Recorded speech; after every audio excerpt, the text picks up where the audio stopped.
Hello, and welcome to a special Christmas episode of Scare You to Sleep. I'm your host, Shelby Scott. Now, gather round while I tell you a little about the tradition of telling ghost stories at Christmas. Ghost stories at Christmas has been a tradition in the UK and the rest of Europe since all the way back in the pagan days, when they were celebrating the winter solstice. For a long time, Christmas would have been pretty recognizable. Lots of food and games and songs. Even better, there were no inflatable minions wearing Santa hats in anyone's yards. Fast forward to the 17th century when this guy named Oliver Cromwell came along and was named the Lord and Protector of England. Now, Cromwell was a Puritan and was on a mission to cleanse the nation of its most decadent excesses, writes Clemency Burton Hill for The Guardian. On the top of the list was Christmas and all its festive trappings.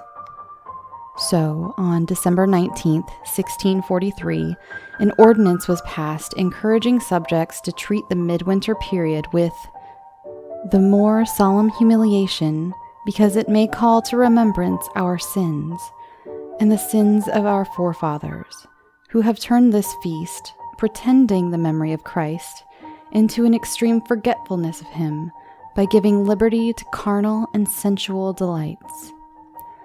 Thus, until 1660, Christmas was illegal. No songs, no games, no ghost stories, no fun. The ban on Christmas was extremely unpopular with those who were not Puritans, and England even had a bout of pro-Christmas riots until the ban was lifted. Now, let's hit fast forward again. We get to the mid-19th century, and Christmas is becoming sort of a passing fad. Think of all the hubbub these days around Christmas. Imagine if next year we collectively just thought, meh, Christmas is old and dusty, let's just not do it anymore. Well, we can thank greed for a resurgence in Christmas cheer. Victorian business owners were looking for a new way to commercialize the holiday and started this new thing called Christmas cards. That and the fact that some writer named Charles Dickens published his novel A Christmas Carol, and Christmas was back in fashion. A Christmas Carol also reignited the love of telling ghost stories at Christmas. In recent years, however, the tradition seems to be waning again. In America, it's never really been a part of our Christmas celebrations. In fact, in the famous Christmas song, It's the Most Wonderful Time of the Year, Andy Williams specifically mentions telling scary ghost stories, and as a kid, I was very intrigued yet confused by the notion of even mentioning scary ghost stories during Christmas. So, dear listeners, this is my little attempt at injecting some spirits back into the Christmas spirit. I know I glazed over a lot. The history of Christmas is really fascinating, and I hope my UK listeners will let me know if I got anything wrong. I'm genuinely interested in the subject of Christmas ghost stories. There were so many great traditional stories to choose from, it was hard to whittle it down to two. But I feel like these are both fun and pretty family-friendly if the kids want to listen. This first one actually gave me chills. I was home alone recording, and I had some weird audio issues while I was recording the scariest part, and it genuinely unnerved me for a bit. So first up is A Strange Christmas Game by J.H. Riddell, and was written in 1863. Now, one thing I noticed was a little lost in reading this aloud. There is mention of the main character's sister having a quote-unquote little girl in mind for her brother to marry. Now, the little girl is in quotes and is an outdated phrase for a young woman. Don't worry, I read you creepy stuff, but nothing that would actually condone child brides. Like I always say, we may love horror, but we aren't monsters.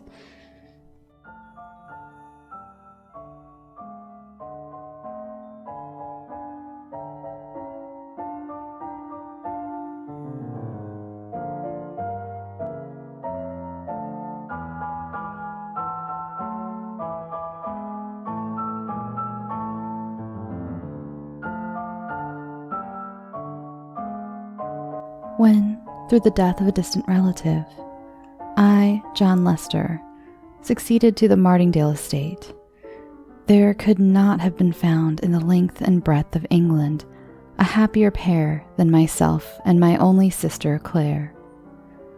We were not such utter hypocrites as to affect sorrow for the loss of our kinsman, Paul Lester, a man whom we had never seen, of whom we had heard but little, and that little unfavorable, at whose hands we had never received a single benefit, who was, in short, as great a stranger to us as the then Prime Minister, the Emperor of Russia, or any other human being utterly removed from our extremely humble sphere of life.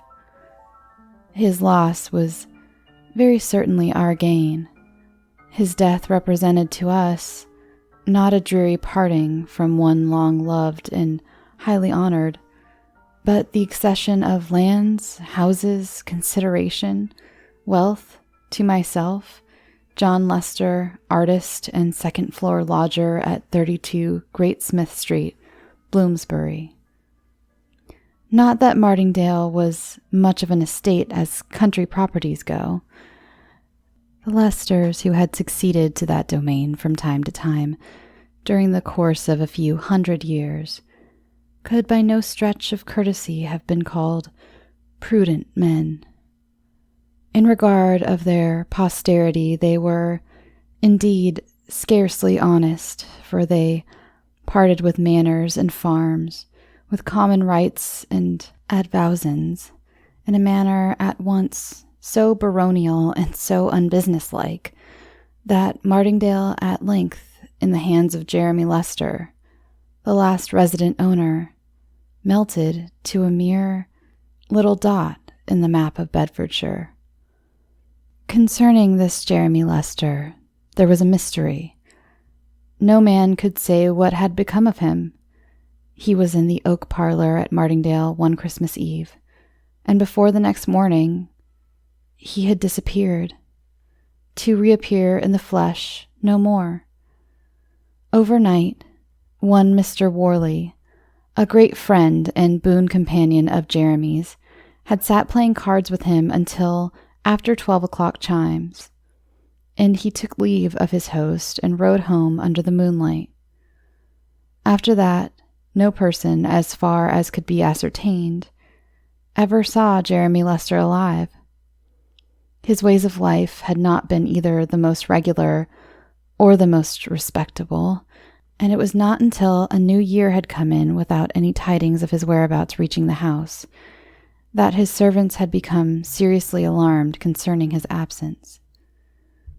Then enquiries were set on foot concerning him, enquiries which grew more urgent as weeks and months passed by, without the slightest clue being obtained as to his whereabouts.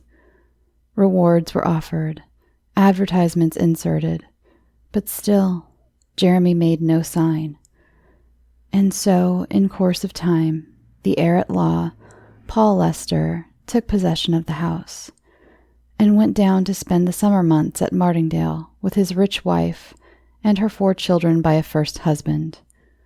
Paul Lester was a barrister, an overworked barrister, who everyone supposed would be glad enough to leave the bar and settle in at Martingale, where his wife's money and the fortune he had accumulated could not have failed to give him a good standing even among the neighboring country families, and perhaps it was with such intention that he went down into Bedfordshire. If this were so, however, he speedily changed his mind, for with the January snows he returned to London, let off the land surrounding the house, shut up in the hall, put in a caretaker, and never troubled himself further about his ancestral seat.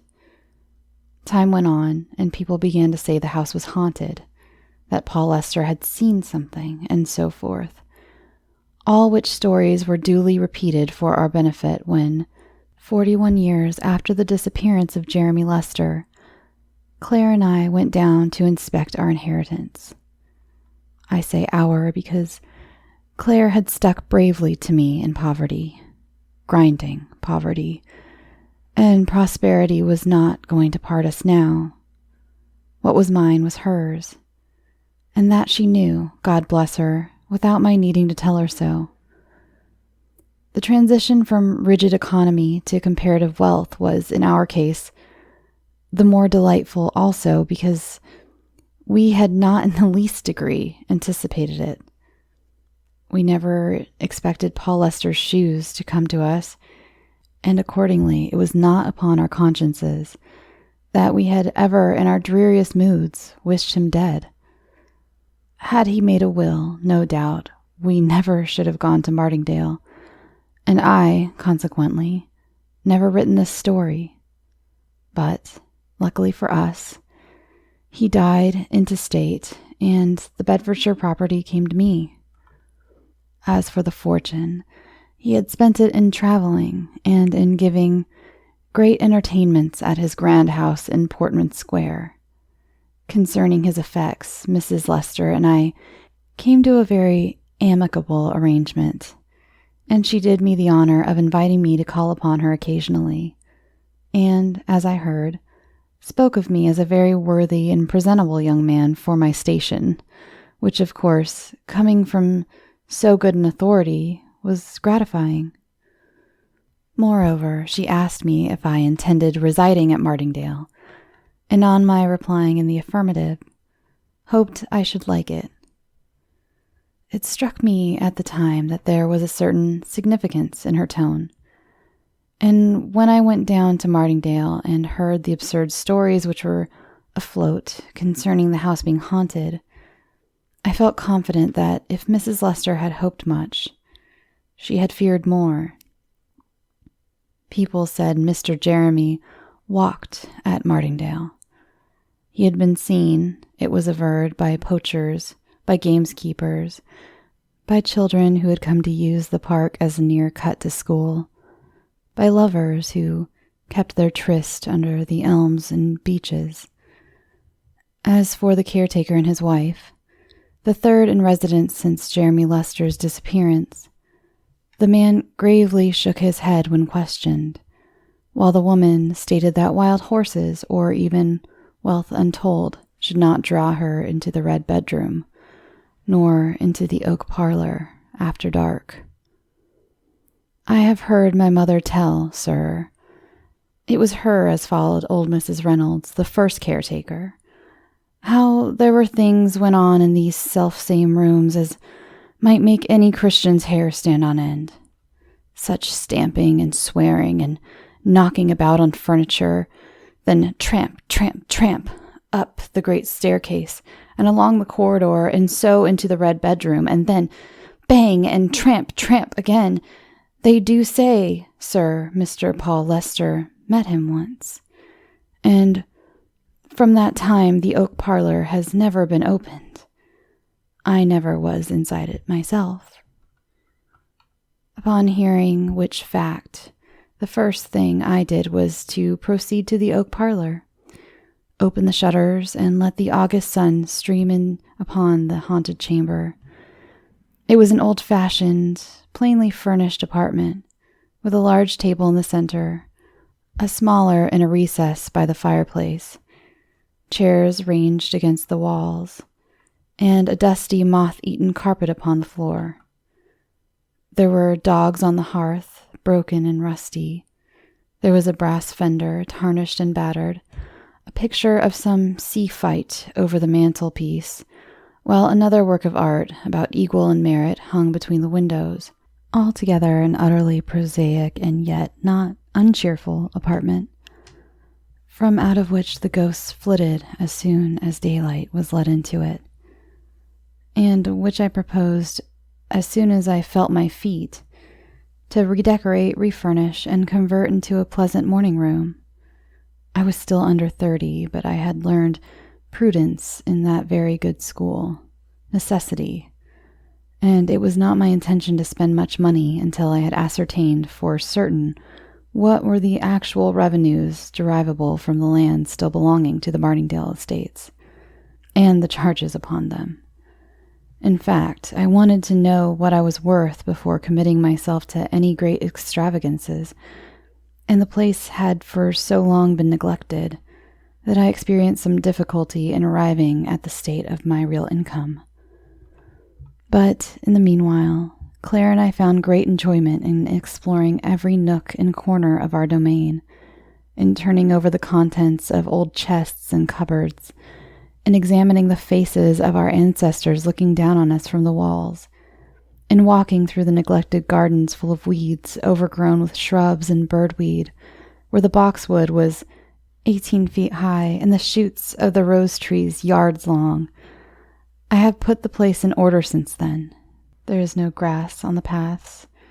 There are no trailing brambles all over the ground. The hedges have been cut and trimmed, and the trees pruned and the boxwood clipped. But I often say nowadays that in spite of all my improvements, or rather, in consequence of them, Martingale does not look one half so pretty as it did in its pristine state of uncivilized picturesqueness. Although I determined not to commence repairing and decorating the house till better informed concerning the rental of Martingale, still the state of my finances was so far satisfactory that Claire and I decided on going abroad to take our long talked-of holiday before the fine weather was past. We could not tell what a year might bring forth, as Claire sagely remarked.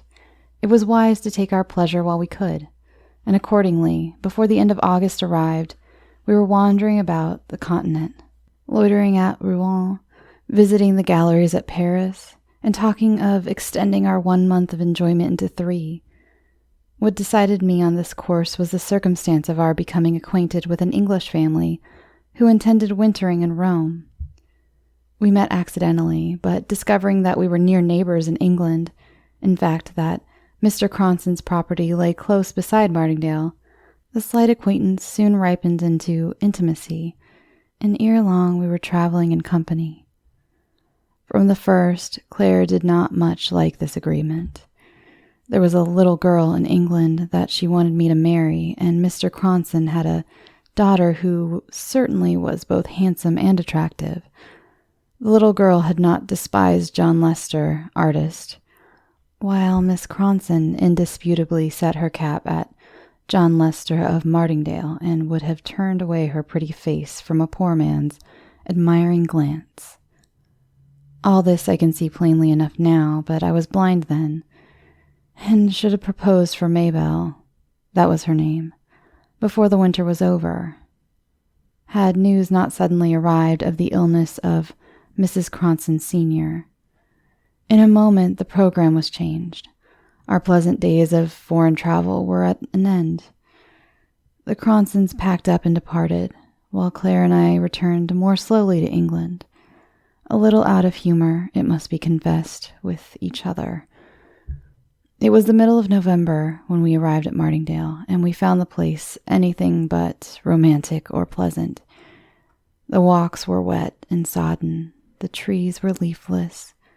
There were no flowers save a few late pink roses blooming in the garden. It had been a wet season, and the place looked miserable. Claire would not ask Alice down to keep her company in the winter months as she had intended, and for myself, the Cronsons were still absent in Norfolk, where they meant to spend Christmas with old Mrs. Cronson, now recovered.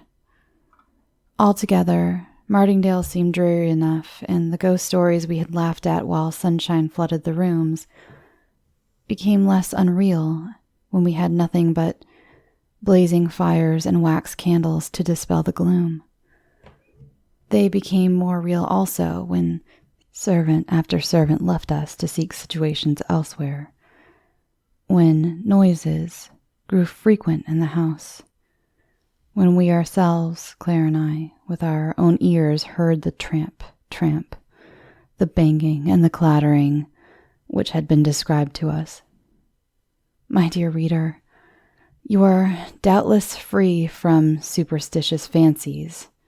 You pooh-pooh the existence of ghosts, and only wish you could find a haunted house in which to spend a night, which is all very brave and praiseworthy. But wait till you were left in a dreary, desolate, old country mansion, filled with the most unaccountable sounds, without a servant, with no one save an old caretaker and his wife, who, living at the extremest end of the building, heard nothing of the tramp, tramp, bang, bang, going on at all hours of the night. At first, I imagined the noises were produced by some evil-disposed persons who wished, for purposes of their own, to keep the house uninhabited. But by degrees, Claire and I came to the conclusion that the visitation must be supernatural, and Martingale, by consequence, untenantable. Still, being practical people, and unlike our predecessors, not having money to live where and how we liked, we decided to watch and see whether we could trace any human influence in the matter.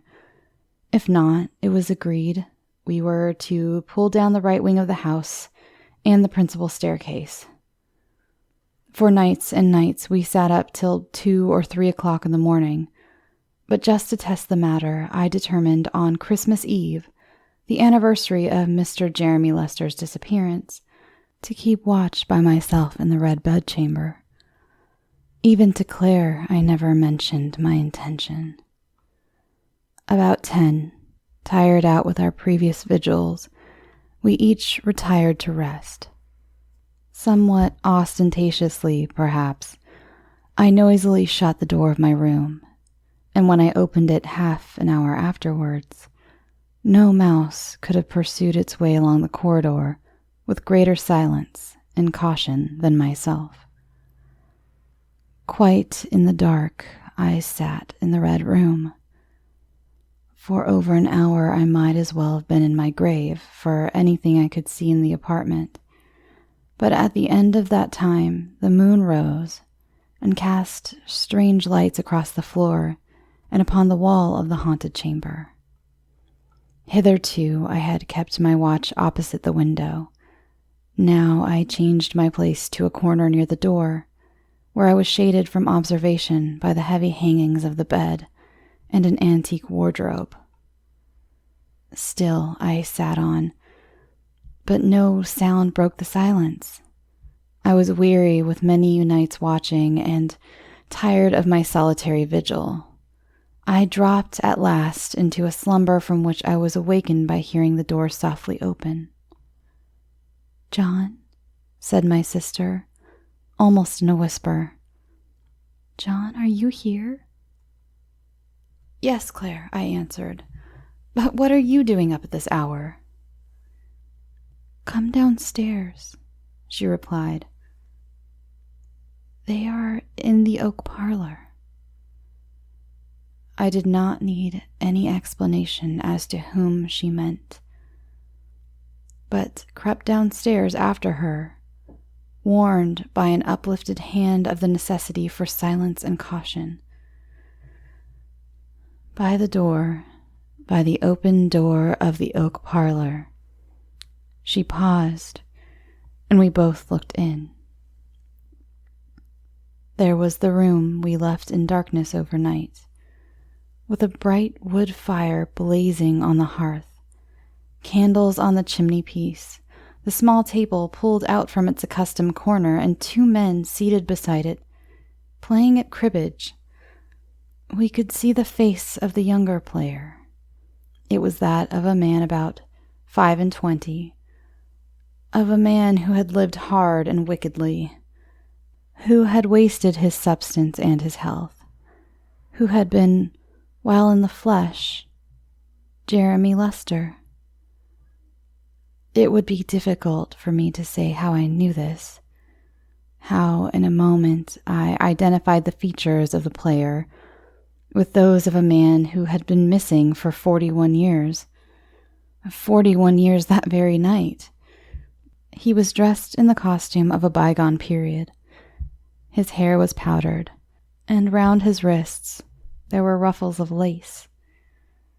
He looked like one who, having come from some great party, had sat down after his return home to play at cards with an intimate friend. On his little finger there sparkled a ring. In the front of his shirt there gleamed a valuable diamond. There were diamond buckles in his shoes, and according to the fashion of his time, he wore knee breeches and silk stockings, which showed off advantageously the shape of a remarkably good leg and ankle. He sat opposite to the door, but never once lifted his eyes to it. His attention seemed concentrated on the cards. For a time there was utter silence in the room, broken only by the monotonous counting of the game. In the doorway we stood, holding our breath, terrified and yet fascinated by the scene which was being acted before us. The ashes dropped on the hearth softly and like the snow. We could hear the rustle of the cards as they were dealt out and fell upon the table. We listened to the count, 15-1, 15-2, and so forth, but there was no other word spoken till at length the player, whose face we could not see, exclaimed, "I win. The game is mine." Then his opponent took up the cards, sorted them over negligently in his hand and put them close together, and flung the whole pack in his guest's face, exclaiming, "Cheat! Liar! Take that!" There was a bustle and a confusion, a flinging over of the chairs and a fierce gesticulation, and such a noise of passionate voices mingling, that we could not hear a sentence which was uttered. All at once, however, Jeremy Lester strode out of the room in so great a hurry that he almost touched us where we stood, out of the room and tramp, tramp up the staircase to the Red Room, whence he descended in a few minutes with a couple of rapiers under his arm. When he re-entered the room, he gave, as it seemed to us, the other man his choice of weapons, and then he flung open the window, and after ceremoniously giving place to his opponent to pass out first, he walked forth into the night air, Claire and I following. We went through the garden and down a narrow winding walk to a smooth piece of turf sheltered from the north by a plantation of young fir trees. It was a bright moonlit night by this time, and we could distinctly see Jeremy Lester measuring off the ground. "When you say 3, he said to the man, whose back was still towards us. They had drawn lots for the ground, and the lot had fallen against Mr. Lester. He stood thus with the moonbeams falling full upon him, a handsomer fellow I would never desire to behold. 1, began the other. 2, and before our kinsman had the slightest suspicion of his design, he was upon him, and his rapier through Jeremy Lester's breast. At the sight of that cowardly treachery, Claire screamed aloud. In a moment the combatants had disappeared. The moon was obscured behind a cloud, and we were standing in the shadow of the fir plantation, shivering with cold and terror. But we knew at last what had become of the late owner of Martingale, that he had fallen, not in fair fight, but foully murdered by a false friend. When late on Christmas morning I awoke, it was to see a white world, to behold the ground and trees and shrubs all laden and covered with snow. There was snow everywhere, such snow as no person could remember having fallen for 41 years. It was on such a Christmas as this that Mr. Jeremy disappeared, remarked the old sexton to my sister, who had insisted on dragging me through the snow to church, whereupon Claire fainted away and was carried into the vestry, where I made a full confession to the vicar of all we had beheld the previous night. At first, that worthy individual rather inclined to treat the matter lightly, but when a fortnight after the snow melted away and the fir plantation came to be examined, he confessed there might be more things in heaven and earth than his limited philosophy had dreamed of.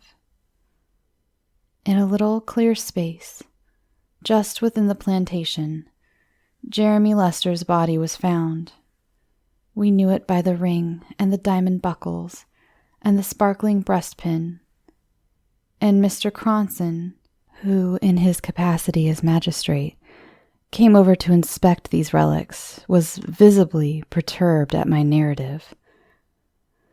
"Pray, Mr. Lester, did you, in your dream, see the face of the gentleman, your kinsman's opponent?"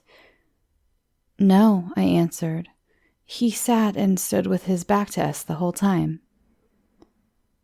"There is nothing more, of course, to be done in this matter," observed Mr. Cronson.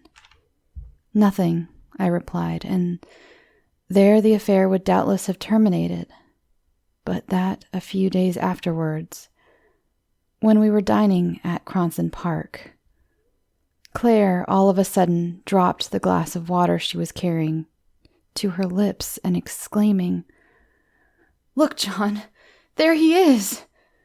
rose from her seat and with a face as white as the tablecloth, pointed to a portrait hanging on the wall. "I saw him for an instant when he turned his head towards the door as Jeremy Lester left," she exclaimed. "That is he!" Of what followed after this identification, I have only the vaguest recollection. Servants rushed hither and thither. Mr. Cronson dropped off her chair into hysterics. The young ladies gathered round their mamma. Mr. Cronson, trembling like one in an ague fit, attempted some kind of explanation, while Claire kept praying to be taken away, only to be taken away. I took her away, not merely from Cronson Park, but from Martingale. Before we left the latter place, however, I had an interview with Mr. Cronson, who said the portrait Claire had identified was that of his wife's father, the last person who saw Jeremy Lester alive. "He is an old man now," finished Mr. Cronson, "a man of over 80 who has confessed everything to me. You won't bring further sorrow and disgrace upon us by making this matter public." I promised him I would keep my silence. But the story gradually oozed out and the Cronsons left the country. My sister never returned to Martingale. She married and is living in London, though I assure her there are no strange noises now in my house. She will not visit Bedfordshire, where the little girl she wanted me so long ago to think seriously of is now my wife and the mother of my children.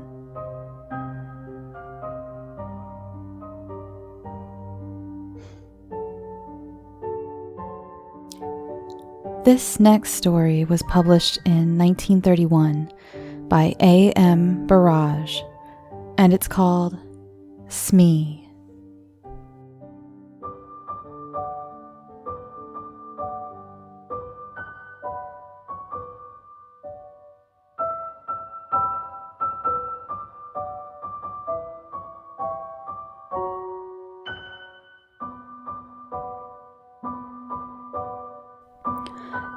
"No," said Jackson with a deprecatory smile.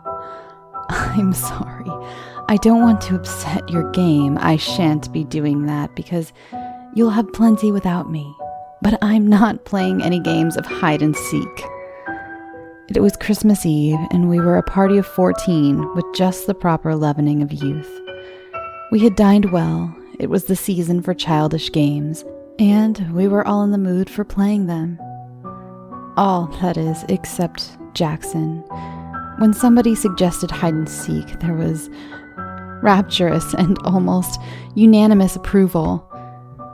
He was the one dissentient voice. It was not like Jackson to spoil sport or refuse to do as others wanted. Somebody asked him if he were feeling seedy. "No," he answered. "I feel perfectly fit, thanks, but," he added with a smile which softened without retracting the flat refusal, I'm not playing hide and seek." "Why not?" someone asked. He hesitated for a moment before replying. "I sometimes go and stay at a house where a girl was killed. She was playing hide and seek in the dark. She didn't know the house very well. There was a door that led to the servants' staircase. When she was chased, she thought the door led to a bedroom. She opened the door and jumped and landed at the bottom of the stairs. She broke her neck, of course." We all looked serious. Mrs. Fernley said, "How terrible! And were you there when it happened?" Jackson shook his head sadly. "No," he said, "but I was there when something else happened. Something worse." "What could have been worse than that?" "This was," said Jackson. He hesitated for a moment. Then he said, "I wonder if any of you have ever played a game called Smee. It's much better than hide and seek. The name comes from It's Me, of course. Perhaps you'd like to play it instead of hide and seek. Let me tell you the rules of the game. Every player is given a sheet of paper. All the sheets, except one, are blank. On the last sheet of paper is written Smee. Nobody knows who Smee is except Smee himself or herself. You turn out the lights, and Smee goes quietly out of the room and hides. After a time, the others go off to search for Smee. But of course, they don't know who they're looking for. When one player meets another, he challenges him by saying, 'Smee.' The other answers, 'Smee,' and they continue searching. But the real Smee doesn't answer when someone challenges. The second player stands quietly beside him. Presently, they will be discovered by a third player. He will challenge and receive no answer, and he will join the first two. This goes on until all the players are in the same place. The last one to find Smee has to pay a forfeit. It's a good, noisy, amusing game. In a big house, it often takes a long time for everyone to find Smee. Perhaps you'd like to try. I'll happily pay my forfeit and sit here by the fire while you play." "It sounds a good game," I remarked. "Have you played it too, Jackson?" "Yes," he answered. I played it in the house I was telling you about." "And she was there? The girl who broke—" No, said someone else. "He told us he wasn't there when she broke her neck." Jackson thought for a moment. "I don't know if she was there or not. I'm afraid she was. I know that there were 13 of us playing the game, and there were only 12 people in the house. And I didn't know the dead girl's name. When I heard that whispered name in the dark, it did worry me, but I tell you, I'm never going to play that kind of game again. It made me quite nervous for a long time. I prefer to pay my forfeit at once." We all stared at him. His words did not make sense at all. Tim Vouse, the kindest man in the world, he smiled at us all. "This sounds like an interesting story," he said. "Come on, Jackson, you tell it to us instead of paying a forfeit." "Very well," said Jackson. And here is his story. Have you ever met the Sangstons? They are cousins of mine, and they live in Surrey. 5 years ago, they invited me to go and spend Christmas with them. It was an old house with lots of unnecessary passages and staircases. A stranger could get lost in there quite easily. Well, I went down for that Christmas. Violet Sangston promised me that I knew most of the other guests. Unfortunately, I couldn't get away from my job until Christmas Eve. All the other guests had arrived there the previous day. I was the last to arrive, and I was only just in time for dinner. I said hello to everyone I knew, and Violet Sangston introduced me to the people I didn't know. Then it was time to go to dinner. This is perhaps why I didn't hear the name of a tall, dark-haired, handsome girl whom I hadn't met before. Everyone was in rather a hurry, and I am always bad at catching people's names. She looked cold and clever. She didn't look at all friendly, but she looked interesting, and I wondered who she was. I didn't ask because I was sure that someone would speak out her name during the meal. Unluckily, however, I was a long way from her at the table. I was sitting next to Mrs. Gorman, and as usual, Mrs. Gorman was being very bright and amusing. Her conversation is always worth listening to, and I completely forgot to ask the name of the dark, proud girl. There were 12 of us, including the Sangstons themselves, who were all young, or trying to be young. Jack and Violet Sangston were the oldest, and their 17-year-old son Reggie was the youngest. It was Reggie who suggested Smee when the talk turned to games. He told us the rules of the game, just as I've described to you. Jack Sangston warned us all. If you are going to play games in the dark, he said, please be careful of the back stairs on the first floor. A door leads to them, and I've often thought about taking that door off.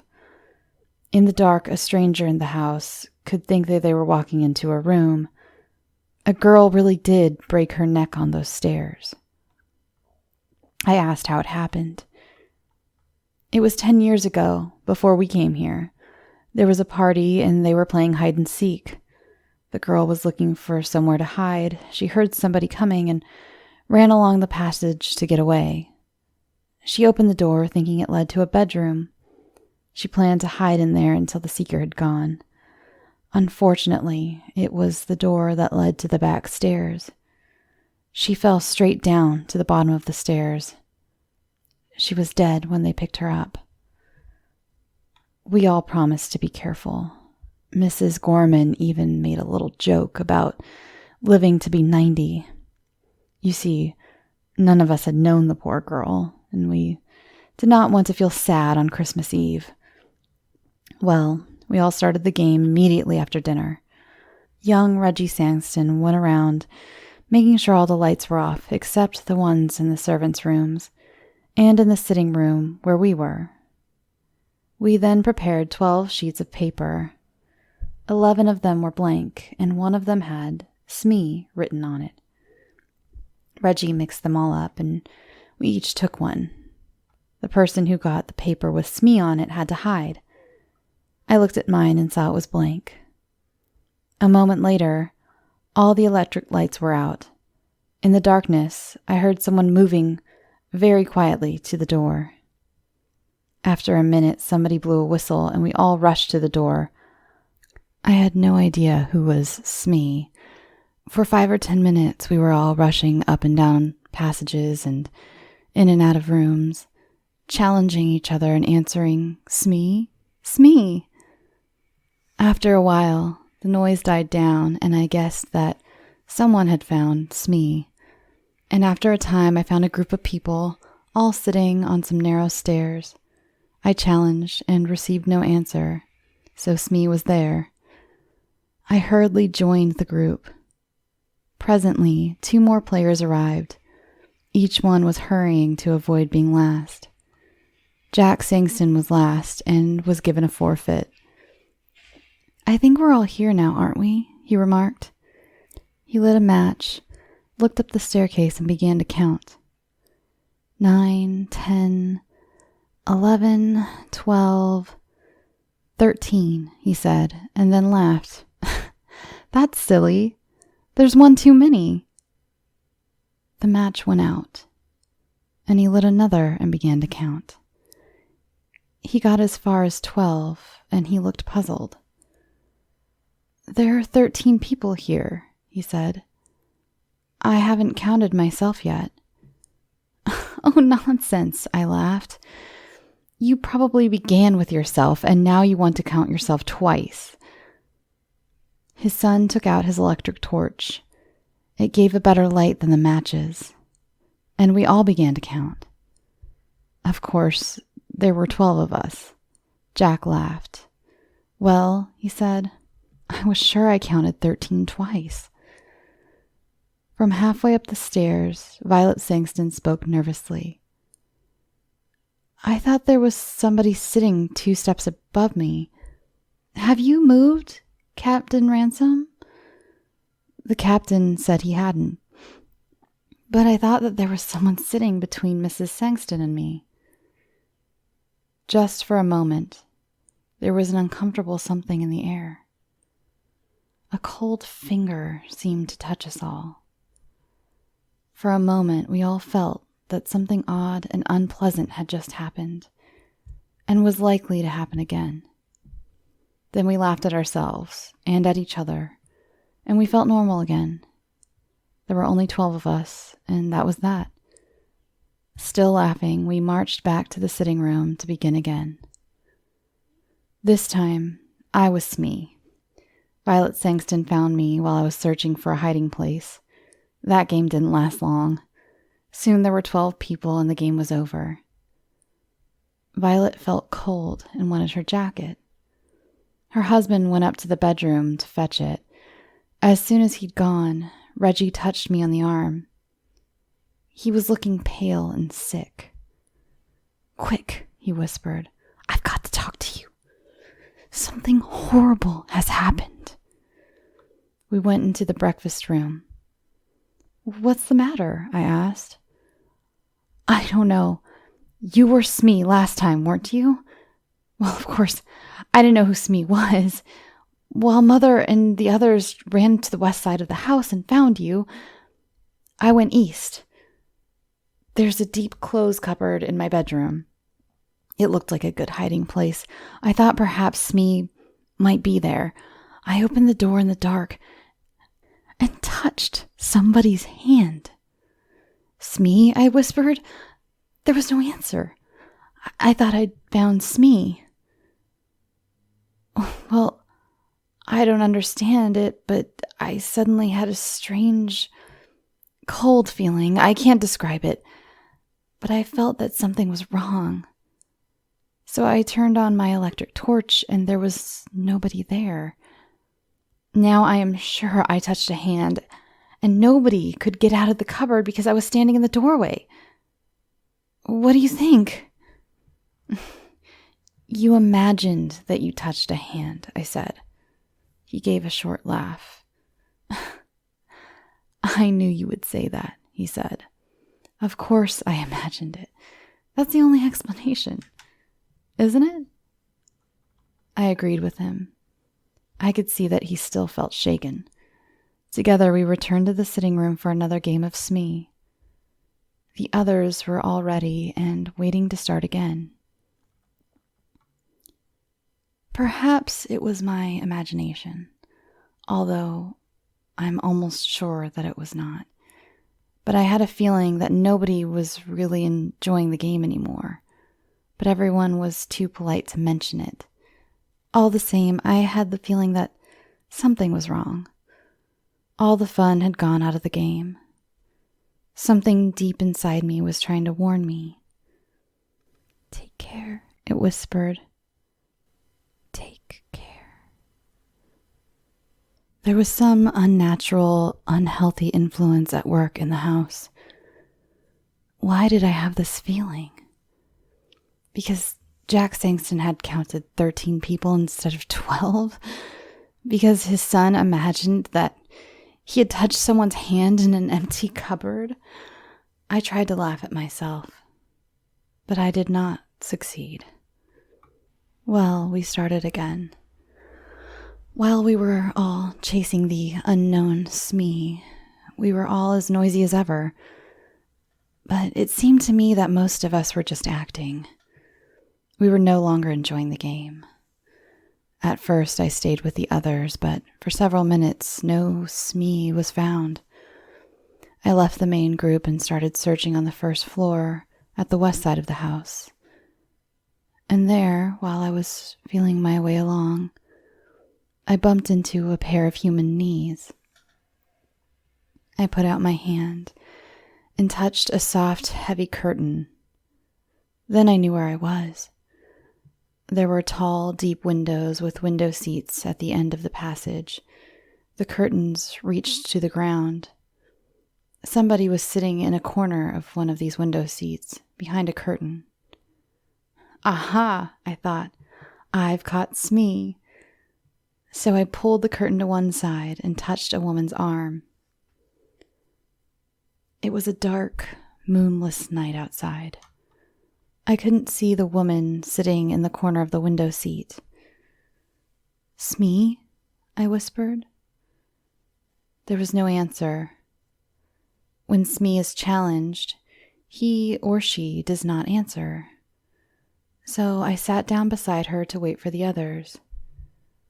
Then I whispered, "What's your name?" And out of the darkness beside me, the whisper came, "Brenda Ford." I did not know the name, but I guessed at once who she was. I knew every girl in the house by name except one, and that was the tall, pale, dark girl. So here, she was sitting beside me on the window seat, shut in between a heavy curtain and a window. I was enjoying the game. I wondered if she was enjoying it too. I whispered one or two rather ordinary questions to her and received no answer. Smee is a game of silence. It is a rule of the game that Smee and the person or persons who have found Smee have to keep quiet. This, of course, makes it harder for the others to find them. But there was nobody else about. I wondered, therefore, why she was insisting on silence. I spoke again and got no answer. I began to feel a little annoyed. Perhaps she is one of those cold, clever girls who have a poor opinion of all men, I thought. She doesn't like me, and she is using the rules of the game as an excuse for not speaking. Well, if she doesn't like sitting here with me, I certainly don't want to sit with her. I turned away from her. I hope someone finds us soon, I thought. As I sat there, I realized that I disliked sitting beside this girl very much indeed. That was strange. The girl I had seen at dinner had seemed likable in a cold kind of way. I noticed her and wanted to know more about her. But now I felt really uncomfortable beside her. The feeling of something wrong, something unnatural, was growing. I remembered touching her arm, and I trembled with horror. I wanted to jump up and run away. I prayed that someone else would come along soon.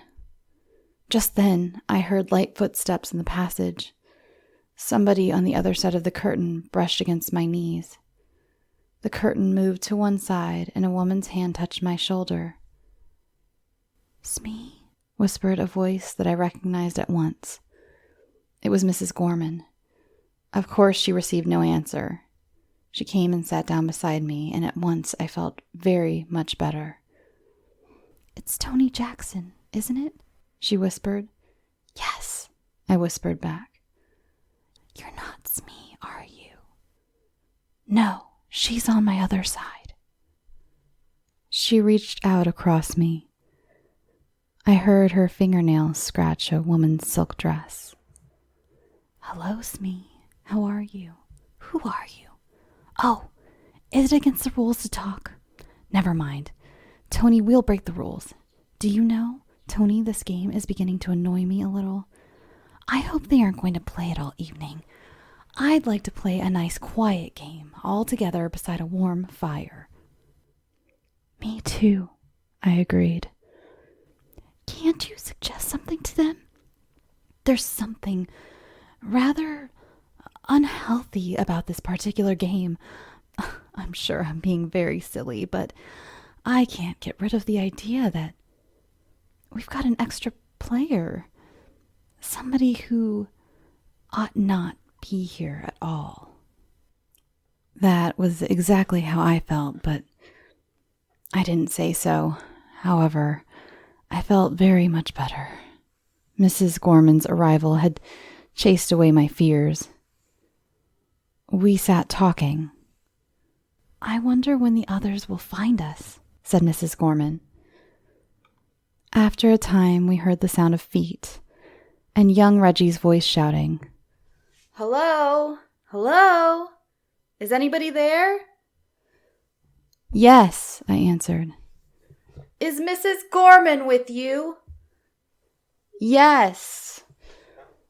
"What happened to you? You've both got forfeits. We've all been waiting for hours."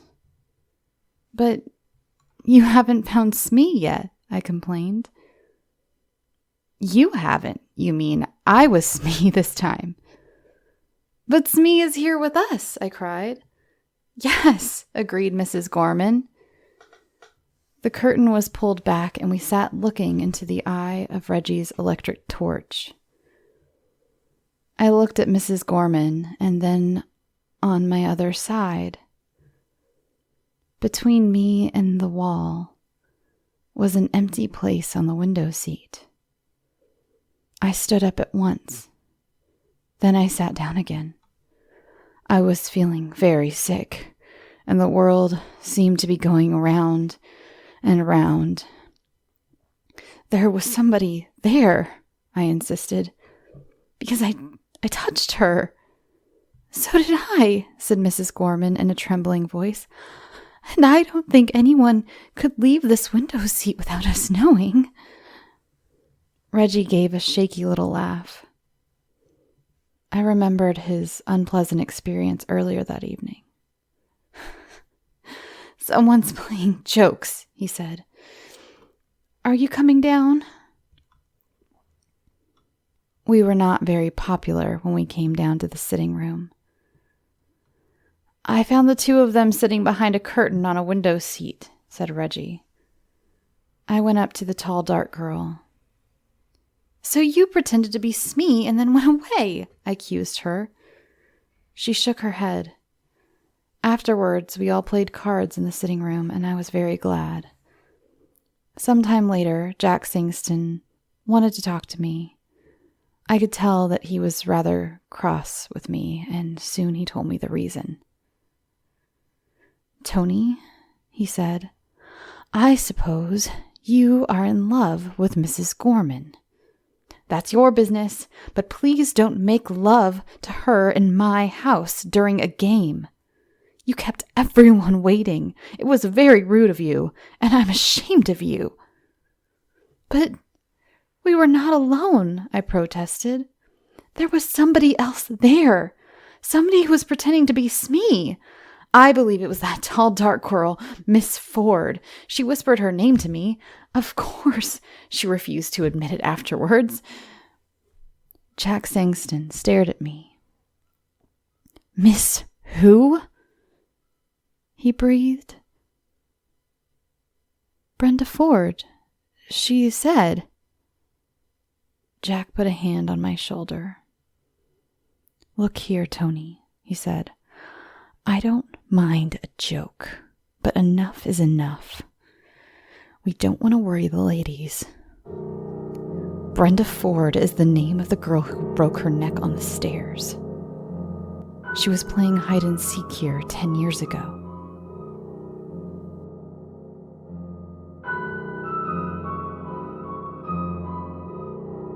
Thanks for listening. I hope you enjoyed my little Christmas special. Read some ghost stories this weekend with your friends and family. Act them out. Dress up.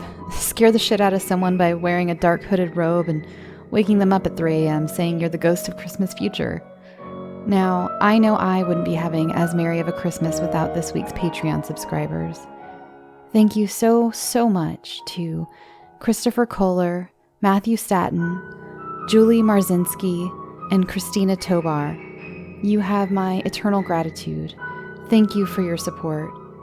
If you'd like some bonus episodes and guided nightmares, just head over to patreon.com/scarytosleep. And for as little as $1, you can gain access to all those extras. Follow me on social media, Twitter and Instagram at Scary to Sleep.